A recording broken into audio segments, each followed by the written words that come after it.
Morning, everyone. I'm here with an industry partner again, doing a second episode of this. Do not know how well it's being perceived, but let's see. I guess I can stick on the point of bald and balder. I promise maybe next time I'll have someone with more hair than the people you're seeing right now. I want to introduce you guys to Shan Jenkins with Jenkins Custom Homes. Shan is an industry partner of ours. Shan has been in business for 3 decades now, has won over 110 awards regionally and internationally. Shan's company, and can't say enough about, is a design and build company. And the beauty there, and the reason why we wanted to bring Shan on today and have a conversation sort of discuss what's happening in the building industry is they handle everything from architectural design to finished homes. So it's a one-stop shop. So Shan is seeing stuff on the architectural side. He's seeing stuff on the design side. He's seeing stuff on the building side. We chatted for a minute here, so I know that Shan's going to have a lot of good insight on what is happening and what effects we're having. So good morning, Shan. How are you? Great, doing great. I don't have all the answers like most of us, but we're wading through it, doing the best we can, and trying to keep things as normal as possible without obviously being normal, which some of that's good actually, I think. Yeah, you know what, sometimes we all get caught up in the rat race and work, and try to enjoy our downtime, and we don't really realize sometimes that the downtime is well received, although sometimes too much downtime can make you go stir crazy. Yeah, that's for sure. Absolutely. So Shannon and his wife Bethany have been a huge resource in our business and has really helped steer the path. And Shan's on top of a lot of organizations and stays in touch with the building world. So not only do we get to hear a little bit of Shan's expertise from building, but also being in the know. So Shan, I'm just going to go into a couple quick questions and just ask, and please let me know what you're seeing. So when I put these questions together, initially we were underneath the shelter in place, and your industry, just like mine, was completely locked down and there was nothing that could be done. I don't want anyone to believe, and maybe you tell me differently, that just because now the shelter in place, or that now that both real estate and building are deemed essential, I think some people, not many, believe that that we're back to work at full force. I know as real estate, we are not. We're still not showing homes. But tell me what you're seeing as a construction company. What are you seeing as how you're able to move forward? Are you able to build? We're working now. There's obviously a number of new initiatives that we've undertaken. But on the other hand, a lot of the PPE requirements those are normal day-to-day practice for us.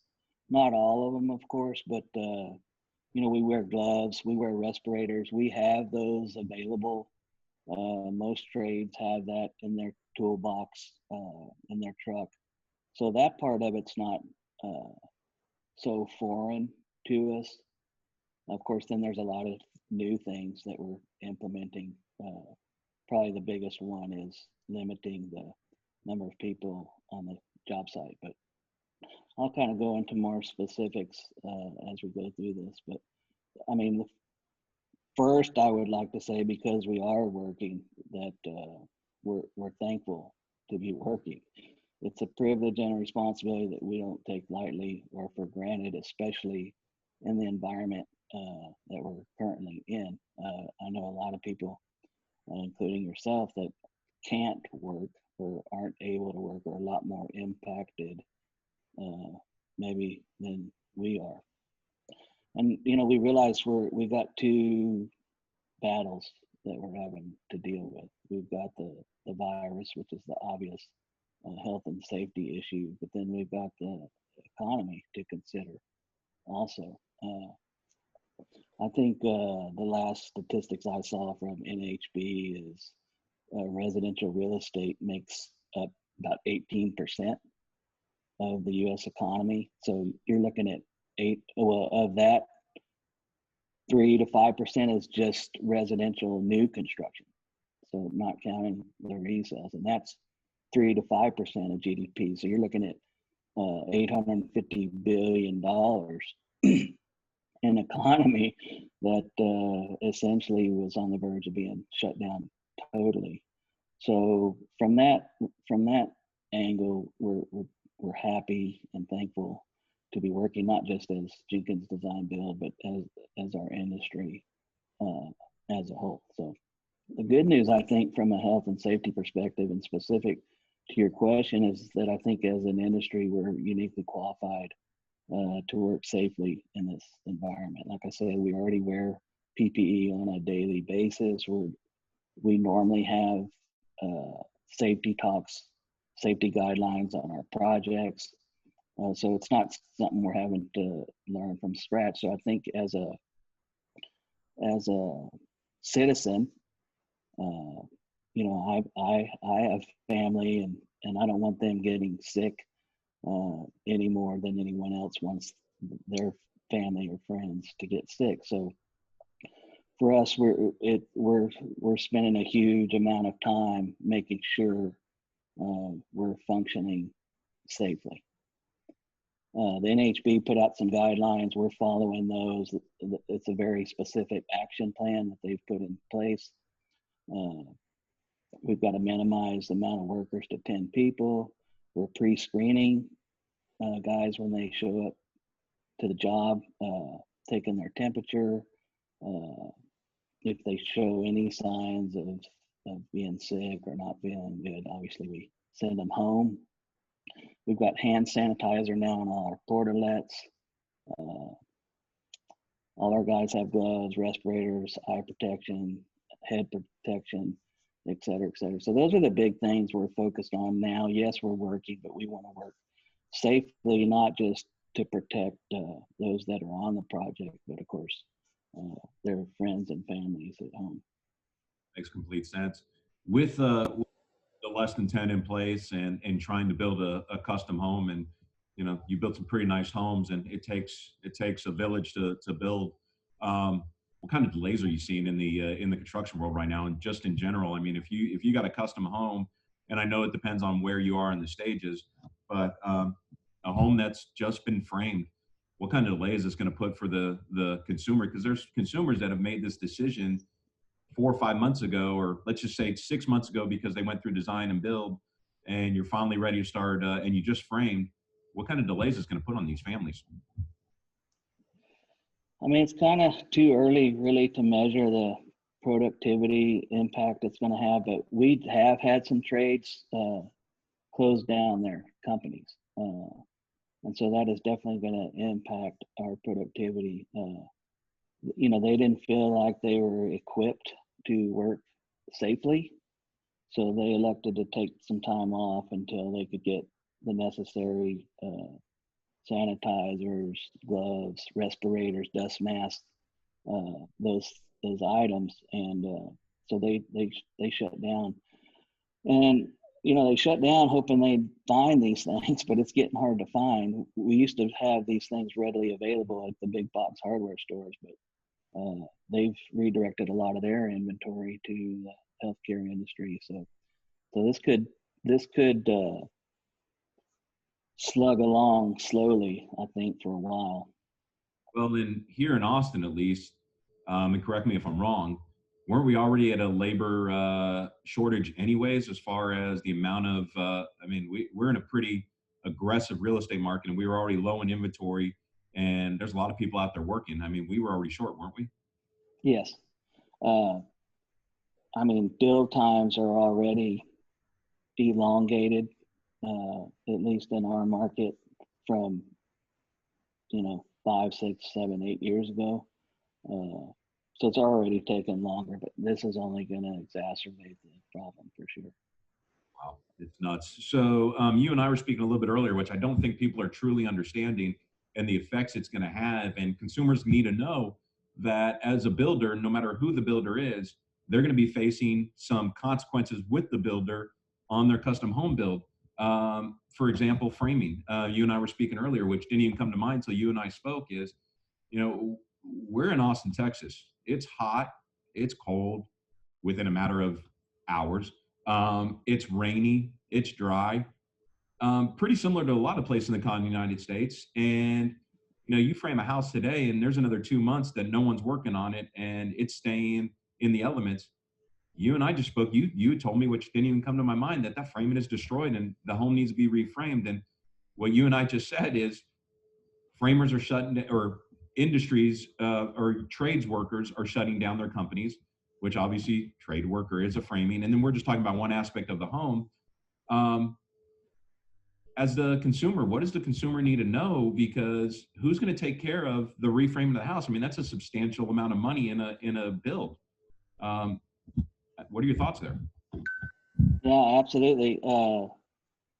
Fortunately, we are able to work, and you know, interestingly, we have a couple jobs in framing, and when this first broke, the news about this and the potential of the shelter-in-place order, we actually worked out a sequence some to get these homes dried in to the best we could in the event that we weren't able to work. So yeah, I mean that's a big issue because lumber in particular uh, can't withstand the elements for long periods of time without warping, twisting.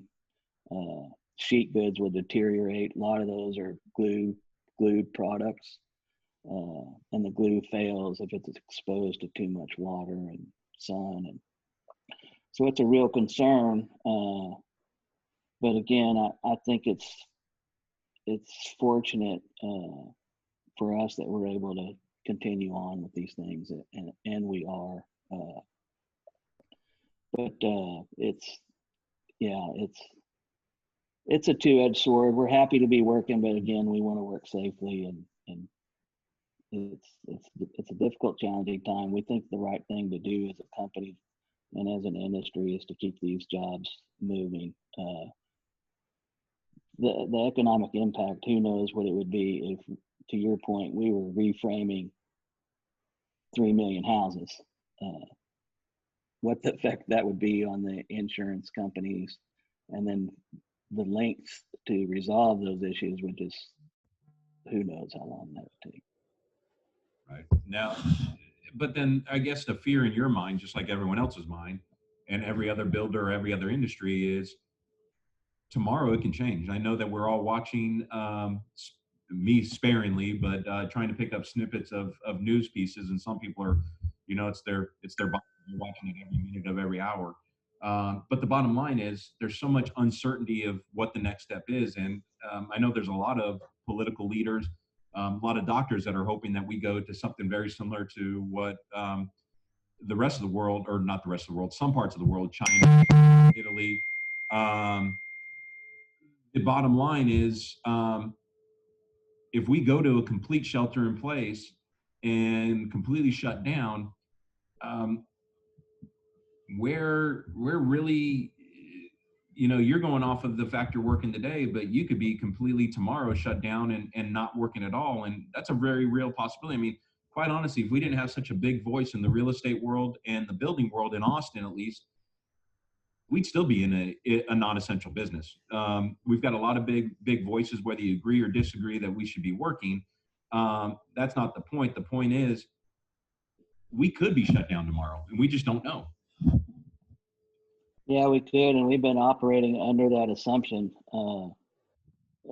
We've been really focused on getting these projects dried in uh, and safe from the elements, so that, and we've been, I think the last couple of weeks, we've been solely focused on getting things, getting the sites clean, orderly, secure, so that if we had to walk away over the weekend on short notice, for example, that we'd be prepared. So our jobs are actually cleaner than ever.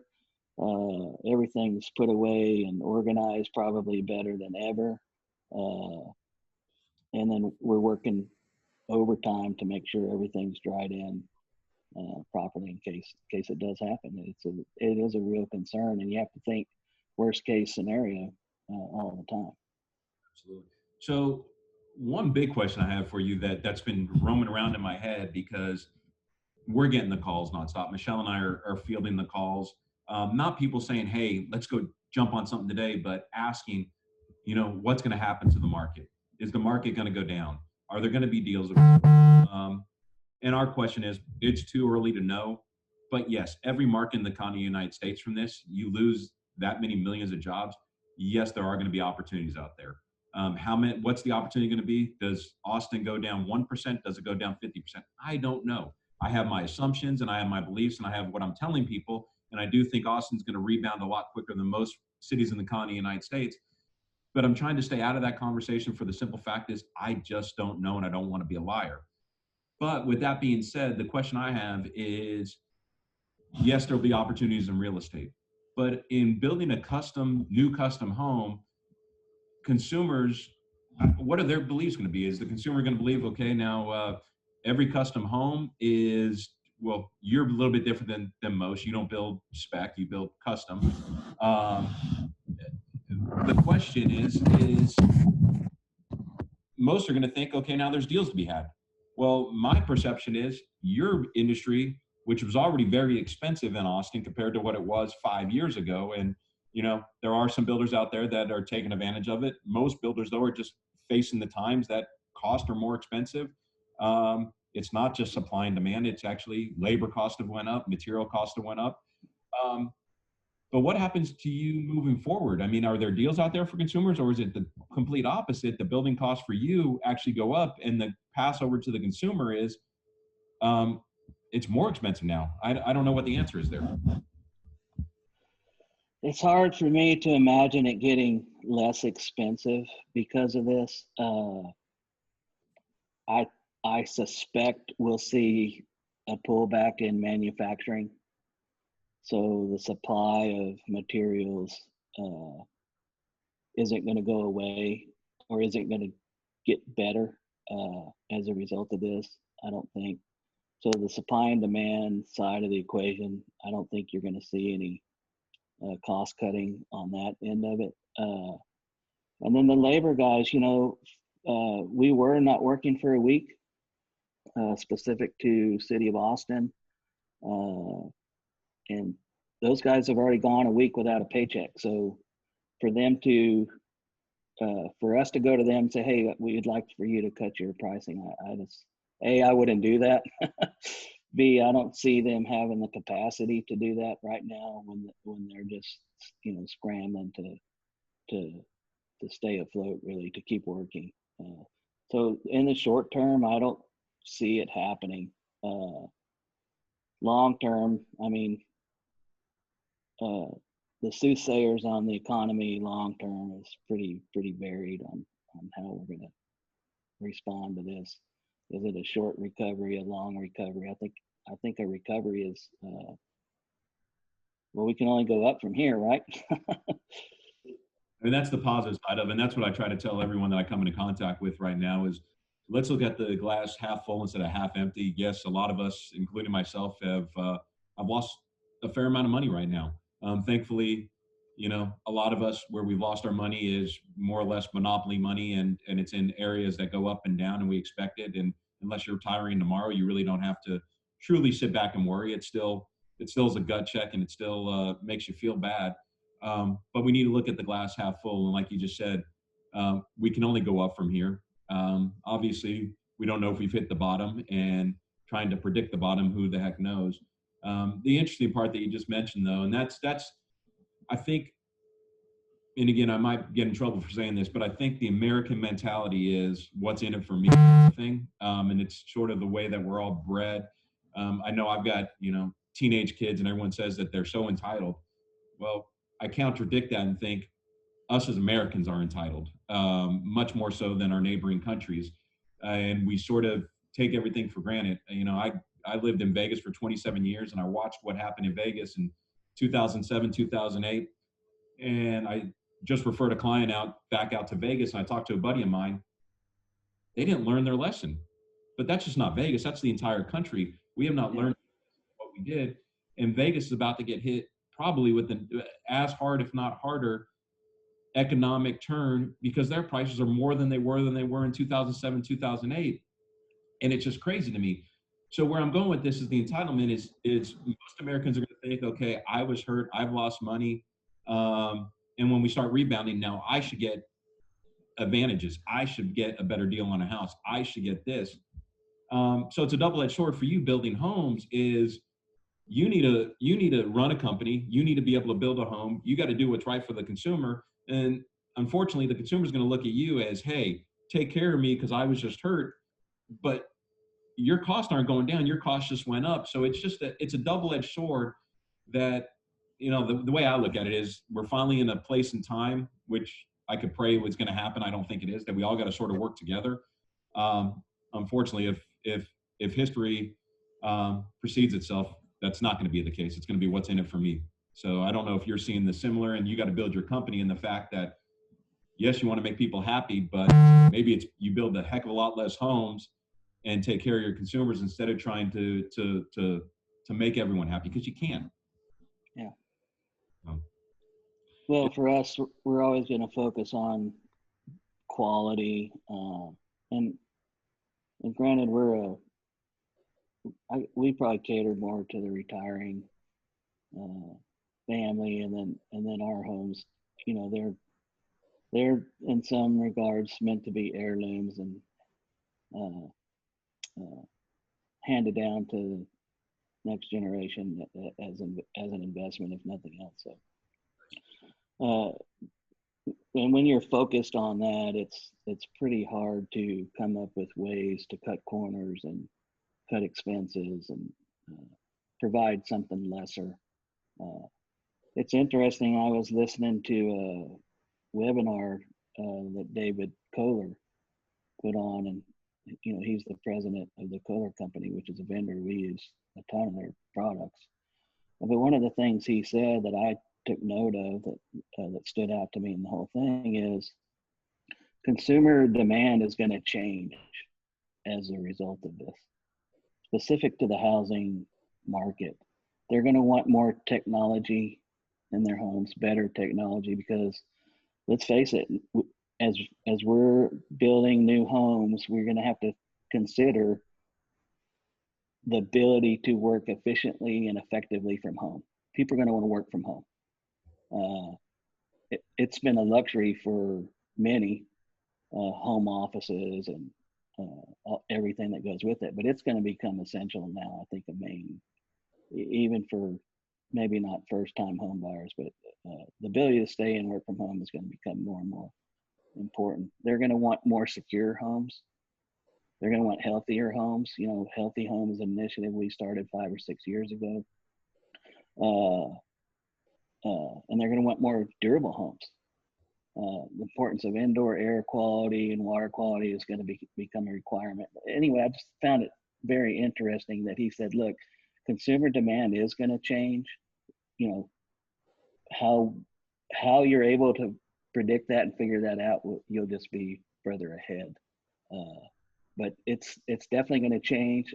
In fact, I don't know if you've seen this, Todd, but I did hear one person say that there is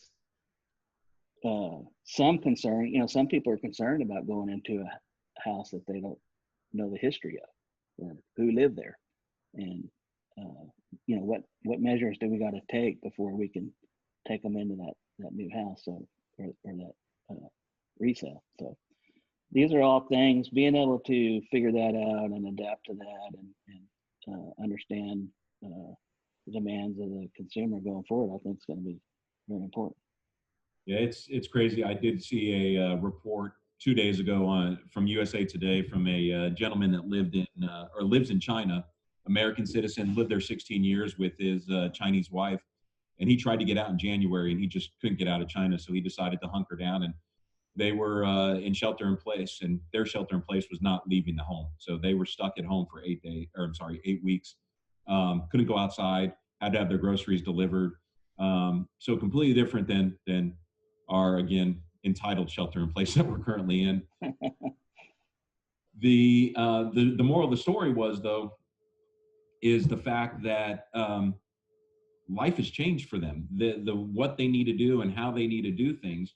So when you mention, I mean, when I built my house 3.5 years ago, and when I built my house, I was working out of the house, but working out of the house meant I had a laptop and I moved around. I sat in the kitchen table. I sat at the bar. I came into my bedroom. I moved around and I utilized. My kids were at school during the day, so it wasn't like I needed a closed off area. So when I built my house, I opted for more of a office cubby versus an office because I wasn't sitting in an office. I was tired of every house I ever had having an office that I really never occupied because I didn't like being stuck behind four walls and a locked door. I wanted to be able to see things if I'm going to work out of the house. Bottom line is now, and Michelle and I were talking about this the other day, is everything is going to change. The demand for a true home office is probably going to go up to some of the top things on someone's list.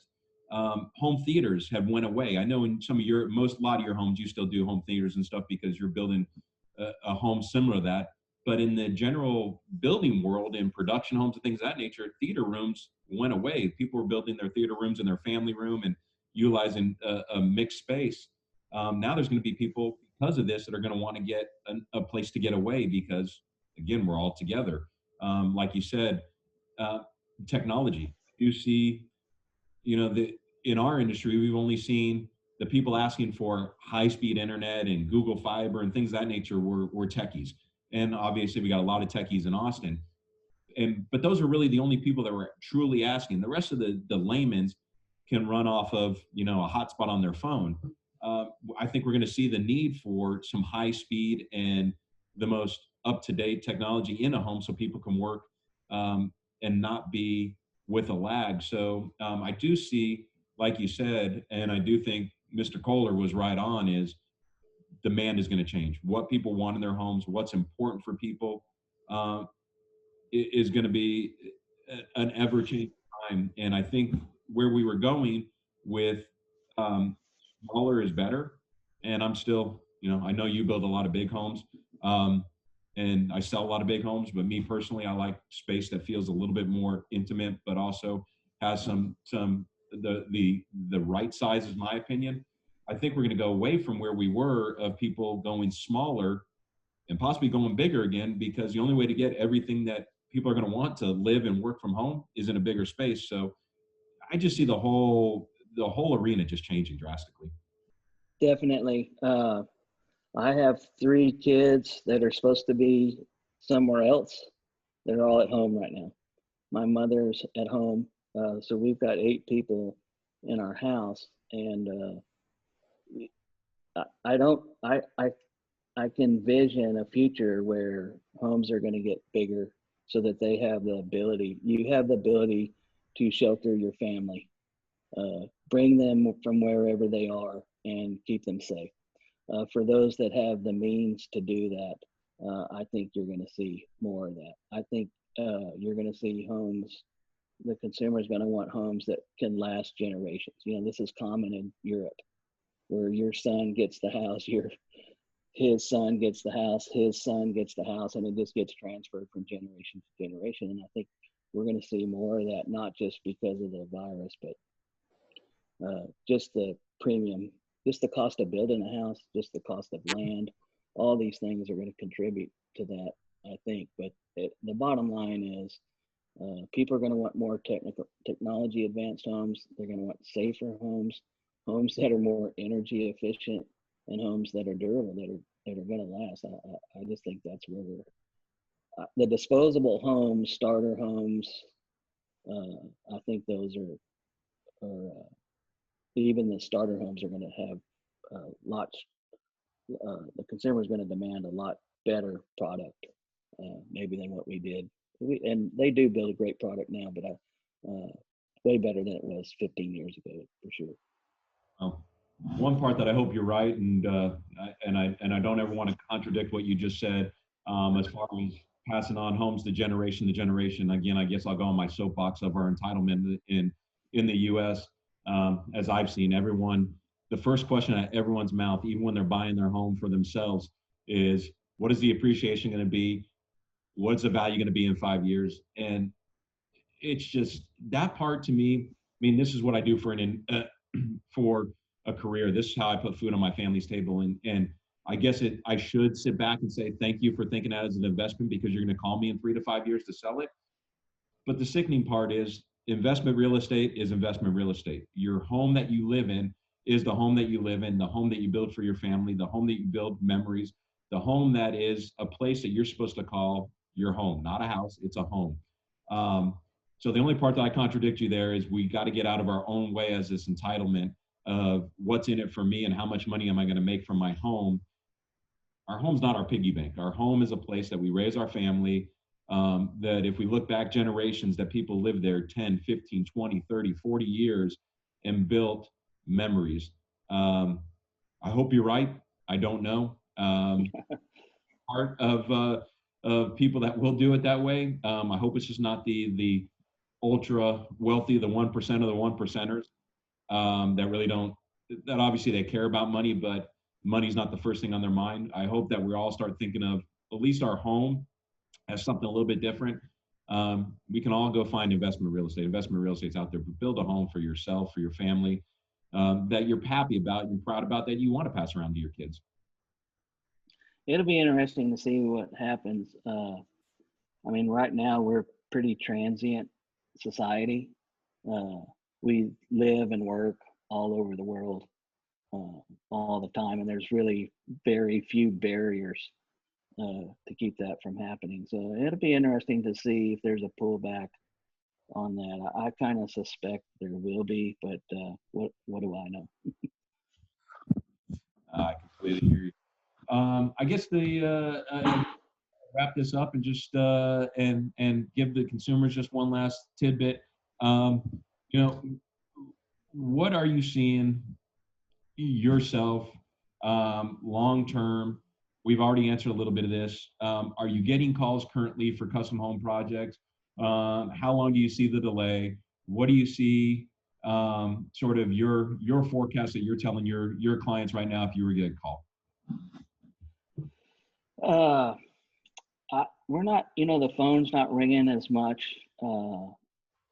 It feels like everybody's kind of in a wait and see mode.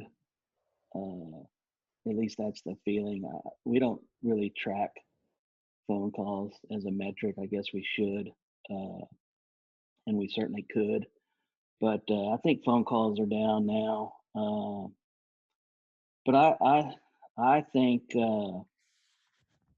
the home's going to gain a more important role in society after this. I think people are going to want somewhere safe and secure that they can retreat to. So I think it'll be a good recovery for housing specifically. Now the multifamily, the big high rise things, that'll be interesting to see how that. I don't know that market at all. I can't speak to that market at all. But when you're 3,000 people in a very very small footprint, it'll be interesting to see how that market is affected by all this. Yeah, I'm gonna refrain from commenting completely, but I will make one comment on that.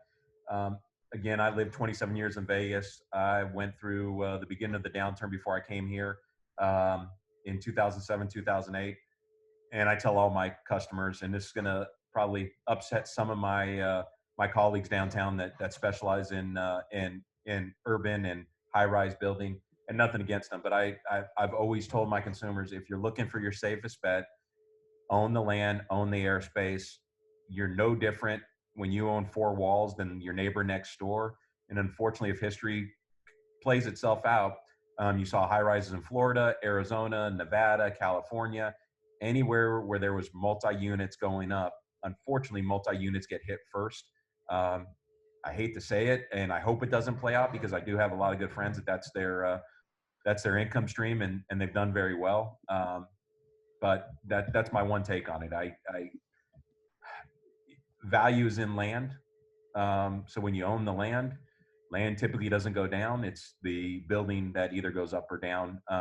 Land usually goes up because we only have infinite amount of it. So it's going to be interesting. That's going to be an interesting market to watch around the country. I think Austin, again, is going to do better than most, but it's going to be interesting to watch across the country. Yeah, I mean, the single family home is still the safer option. Looking at it from the perspective of a virus outbreak, a pandemic like we're in now, a single family detached home is going to be a safer option. And then, of course, historically, to your point, as a financial investment, it's historically been a safer option as well. So I suspect the demand will continue or increase for what we do. Absolutely. Well, Shan, I appreciate your time. Thank you for sharing your knowledge of the market and giving some insight. Thank you very much. Yes, sir. Thank you for inviting me on. And like I said, we're wading through this like everybody else. So I don't have all the answers. Hopefully, I didn't say anything stupid. I don't think. In fact, I wanted to take this moment. I give everyone a little bit of a shameless plug. Again, Shan Jenkins. Shan, you can reach him at 512-461-5989 or sjenkins at newhousebuilder.com. Again, sjenkins at newhousebuilder.com. If you have more questions for Shan, you have interest of learning a little bit more about the building process, again, Shan's been a trusted advisor of ours, and we respect and thank him very much. So, Shan, thank you very much for your time today. Well, thank you. Stay safe. Thank you. Bye-bye. All right.